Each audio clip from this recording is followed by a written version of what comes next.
গোপন সূত্রে খবরের ভিত্তিতে গতকাল কেন্দ্রীয় রাজস্ব দপ্তরের তরফ থেকে কুশলডাঙ্গা টোল প্লাজার তল্লাশি চালিয়ে প্রায় 57 লক্ষ টাকার সোনার উদ্ধার সহ এক ব্যক্তিকে গ্রেপ্তার করে। নাম মতিয়ার মিয়া, বয়স 50 বছর, বাড়ি কোচবিহার জেলা চৌধুরীহাটে। কেন্দ্রীয় রাজস্ব দপ্তরের আইনজীবী রতন বণিক জানান, গতকাল একটি গোপন সূত্রে খবরের ভিত্তিতে কুশলডাঙ্গা টোল প্লাজার কাছে একটি সরকারি বাসে করে এক ব্যক্তি বাংলাদেশ থেকে শিলিগুড়ির উদ্দেশ্যে নিয়ে যাচ্ছিল সোনা।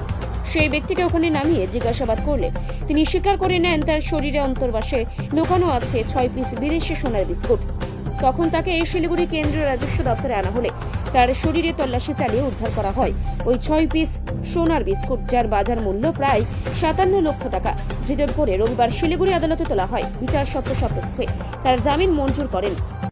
হ্যাঁ, আমি রতন বণিক, কেন্দ্রীয় রাজস্ব গোয়েন্দা দপ্তরের আইনজীবী, সংক্ষেপে ডিআরআই। গতকাল গোপন সূত্রে খবরের ভিত্তিতে কুশলডাঙ্গা টোল প্লাজা এরিয়ায় ইন্টারসেপ্ট করে গাড়িগুলো চেক করছিল। তারপরে নির্দিষ্ট একটি বাস নাম্বার দেওয়া ছিল, সরকারি বাস, যে সেই বাসে এক ব্যক্তি আসবে। তার কাছে বাংলাদেশ দিয়ে চোরাপথে যে সোনা ঢুকেছে সেই সোনা আছে বলে একটা খবর পায়।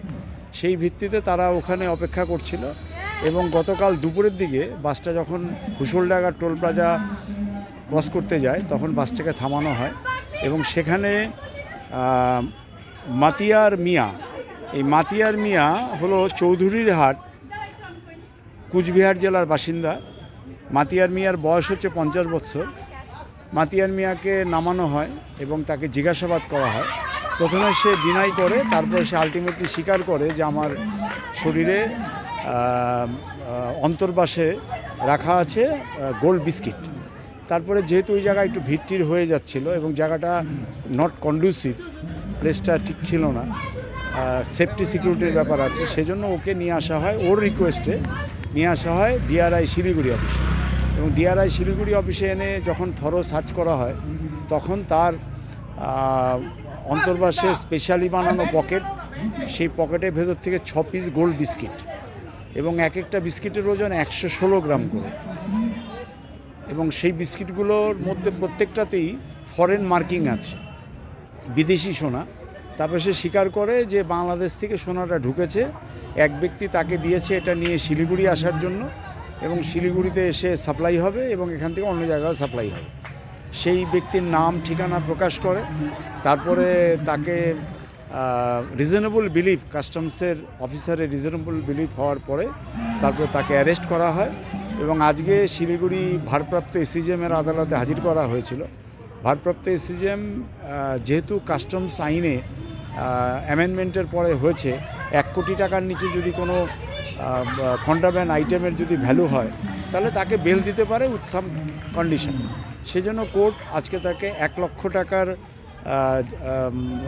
জামিনদার এবং সপ্তাহে 2 দিন করে হাজিরা দিতে হবে, এই শর্তে তাকে আজকে জামিন মঞ্জুর করে। কত টাকার?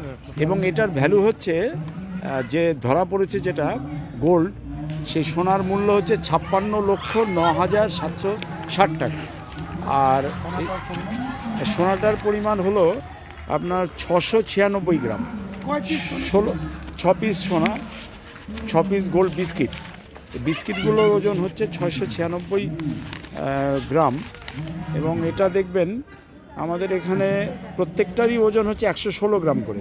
আর গোল্ডগুলোর মধ্যে মার্কিং আছে 10 তোলাস 999 গ্রাম পিওর, 999% পিওর, মেল্টার অ্যাসিয়ার কোম্পানি এবং ইউনাইটেড আরব এমিরেটসের সোনা। তারপরে আরেকটা আছে, এটা ফরেন মার্কিং এআরজিটাও হচ্ছে বিদেশি কোম্পানি এবং এই বিদেশি সোনাগুলো বাংলাদেশ থেকে নিয়ে আসা হয়েছে। আর এই চক্রে আরও যারা জড়িত আছে তাদের সন্ধান চলছে, সেগুলো সবই তদন্ত সাপেক্ষ। দাদা, সোনাটা কোথা থেকে বরামদ করা হয়? সোনাটা হচ্ছে ওর যেটা ট্রাউজারের নিচে অন্তর্বাসের মধ্যে পকেটের মধ্যে লাগানো ছিল, সোনাটা ফিক্স করা আছে। এই হলো সোনাটার ছবি।